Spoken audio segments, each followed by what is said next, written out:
been a big fan of human potential. I always believe that there's more to reality than this dream.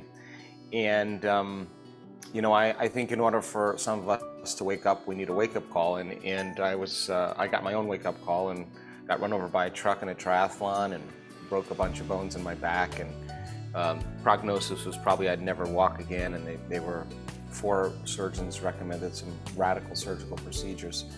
And it was 1986, and I don't think in 1986 many people said no to doctors, but for some reason I just couldn't bring myself to that choice, because I was a young guy and very athletic, and I just thought maybe there's a chance that my mind could heal my body. I mean, if I don't get the surgery, and I could still be paralyzed, but if I get the surgery, I could still be paralyzed or, you know, be injured. So I decided against it, and it worked, and it worked way better than I anticipated, actually, and it got me thinking about what in the heck happened to me. I mean, how did that happen? I mean, there's got to be a scientific explanation for it. And I couldn't find those answers in conventional texts. I couldn't find the answers in a lot of the conventional understanding of what health and science was really talking about, the way human beings heal.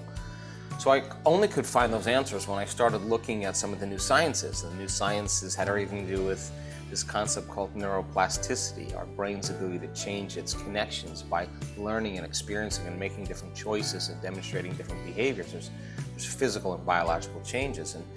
And then what if the mind does affect the body? And so I started looking at psychoneuroimmunology, and there's just a host of great research to show how our thoughts actually become our body's biggest enemy.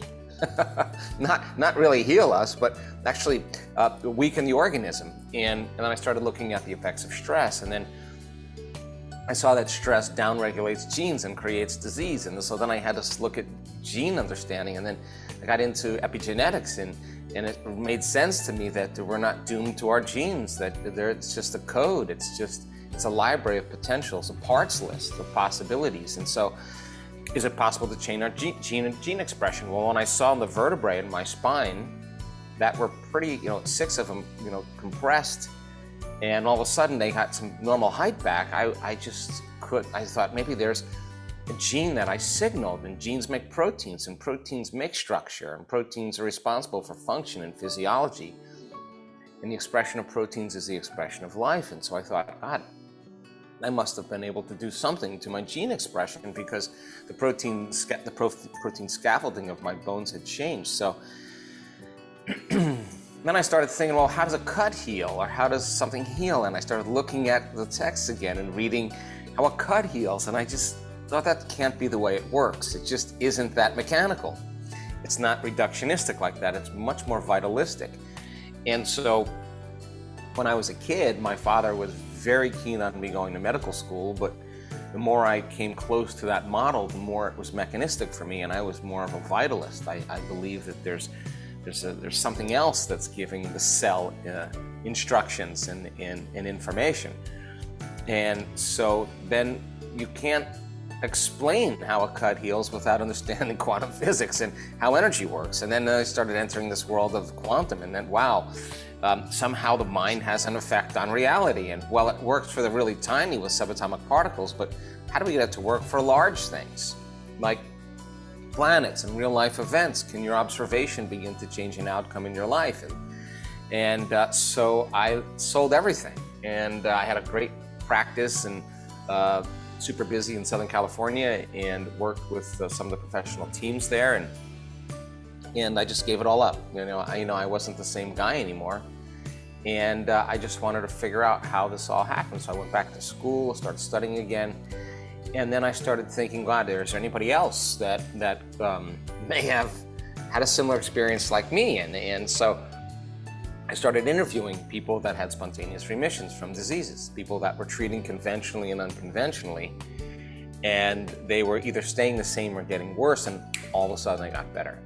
So I wanted to know what the cause was that was producing the effect. Now listen, I was a Puritan at the time. I exercised, I ate really well. I made my own food, my own breads. I was a Puritan, and exercise. I had a martial arts studio, I had a yoga studio, I did triathlons. I was in a pretty good pretty good place. And when I started interviewing these people, I thought that they would be doing something that was in common, right? And it wasn't diet, which really surprised me, and some of there's diet, some worked when they did certain dietary things, and it wasn't Pilates or yoga or whatever, which I was really into, and I just couldn't figure out. What I found out was really a lot to do with the mind. Like, there was a lot to do with the mind, which was my experience. And so after interviewing all these people, I found out what the commonalities were that allowed them to go from a state to a really healthy state. And I teased them out, and there were 4 common things. And when I started understanding what those things were, the scientist in me said, okay, if this is true, then it should work on other people. So how could I create a way to have people understand the science of transformation and change, and how they possibly created a health condition? Is it possible then to change it? And would they have to change something about themselves in order to change their health or their life? Because nothing changes in our life until we change. That's the end of the story.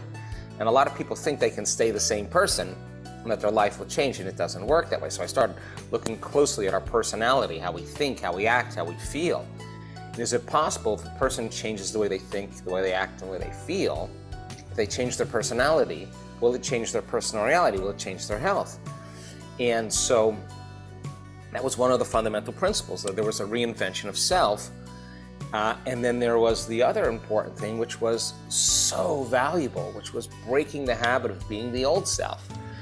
And a habit is a redundant set of automatic, unconscious thoughts, behaviors, and emotions that's acquired through repetition. It's when you do something so many times, your body now knows how to do it better than your conscious mind. Now it becomes a subconscious program. So that's 95% of who we are. So the process of change then requires that we become conscious of our unconscious self, so conscious of those hardwired thoughts, those automatic habituations, and those emotional reactions and conditionings, so conscious that we don't go unconscious and return to that same personality, because the disease and the gene expression and the biology will stay the same.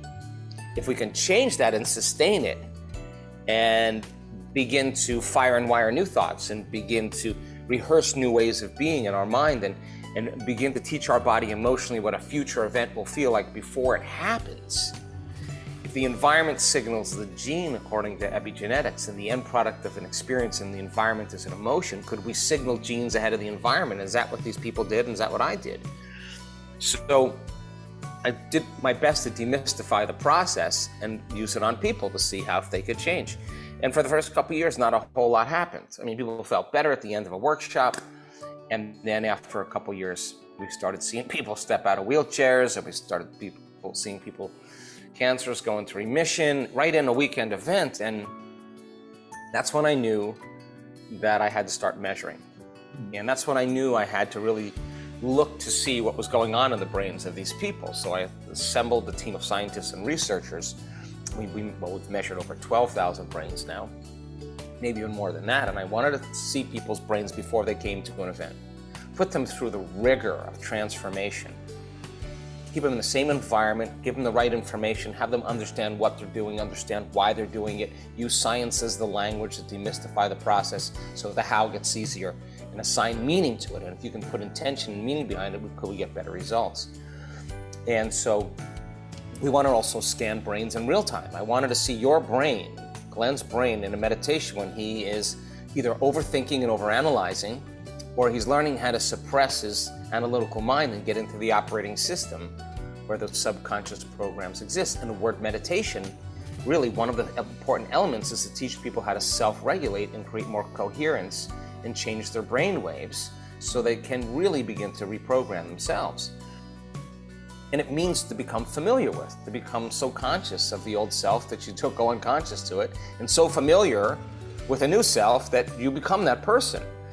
And so we started measuring heart rate variability, and we wanted to see when a person's frustrated, impatient, resentful, their brain waves get a little bit aroused and their heart beats out of order, and now they're out of balance. Their physical and mental health is off. And that in that state, when we're incoherent, Biologically, we're incoherent in our mental health state. So is there a way to create more health and more balance? And we came up with an understanding after looking at thousands of brain scans and a lot of HRV measurements that there's a way to actually teach people how to do that. And you don't have to be a mystic, you don't have to be a saint, you don't have to be a yogi. You could just learn the formula and what kind of effects would it require. So then we started measuring gene expression, and we saw that in 4 days people could change their gene expression. In 4 days they could make genes, activate genes that make new neurons in their brain, not make new connections, but new neurons. Genes that promote, oxidative balance, genes that strengthen the immune system, genes that activate stem cells that go to damaged tissues and repair them. These are all fundamentally important genes for health. And didn't matter what you eat, didn't matter what you drink, didn't matter what you did. It's just somehow if you came and you did it, what you believed in, the color of your skin, where you're from, none of that mattered. And so then we started measuring immune regulation.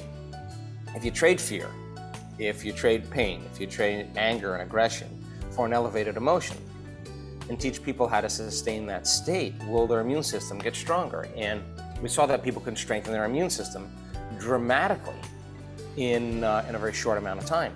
We measured telomere lengths. Is it possible then to lengthen your life when your body's in balance? And telomeres determine your biological age. And lo and behold, 75% of the people in the study lengthened their telomeres in 60 days. They changed their life. They changed their future. They extended their life in some way. And so I got super hopeful about this. And then we started, I wrote 4 books. And what came along with that, Glenn, that was so exciting was the testimony. Nothing like seeing a person stand on the stage that came to the event in a wheelchair and is standing on the stage in front of an audience of 1,500 people as the example of truth and can walk normally. Nothing like a person with Parkinson's disease who has severe pain and tremors and can't walk in a frozen face, smiling and holding their hand out with no tremors. It's nothing like seeing a person with stage 4 cancer that was at a previous week-long event that showed up a month later at the next week-long event with her scans to show that she had metastatic cancer spread throughout her entire body. And then all of a sudden the PET scan shows it's gone. Not there any longer. Zero.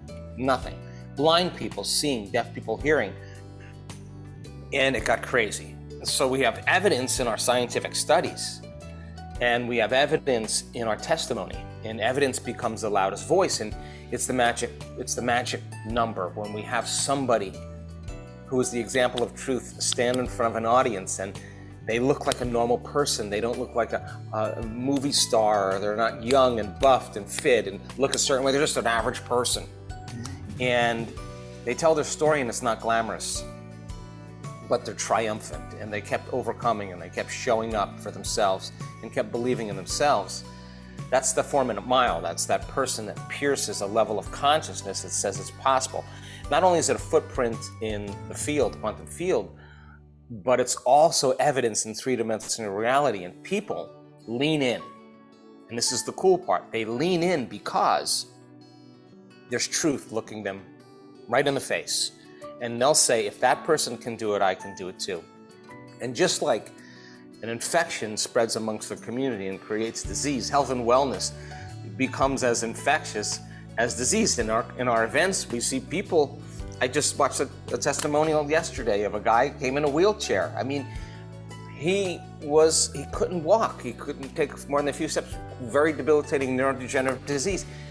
He leaves the event, leaves his wheelchair and his walker, and it's not the first person that happens. So that's evidence, So then we started partnering with universities, and we said, okay, some of these people are having dramatic changes in their hearts, in their brains, and we started working with universities that have the sophisticated instrumentation to measure cellular biology. Thousands and thousands of metabolic reactions that are taking place, and looking at the plasma and blood of people that do meditation.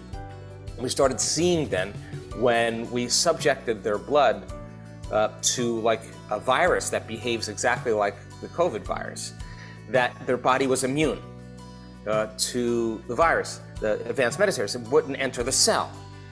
And this is super compelling data because that says that there's something within us that really has a profound immunity to the environment. And we've isolated now the factors in the blood of advanced meditators that are so important for that. And then we started taking the advanced meditators' blood and subjecting it to cancer cells, uterine cancer cells, and seeing how the mitochondria, which are the engines of the cells that keep the cancer cell almost immortal, drive the energy out of the mitochondria by 75%. Took the wind out of the sails of cancer cells. We see people that have, we take advanced meditators' blood and we subject it to people with neurons that have Alzheimer's. And all of a sudden you see the gene downregulated. So there's something in the plasma that makes us very hopeful about human potential. And the real key element, the most important element, is it's not anything out there that's going to do it. It's all in here. And so super hopeful, super excited about some of the stuff we're doing. I just was on the phone with one of our researchers beforehand here, and before I got on this podcast, and this is a very empirical, well-published scientist that is so incredibly excited about what we're doing. So we have been on such an amazing journey.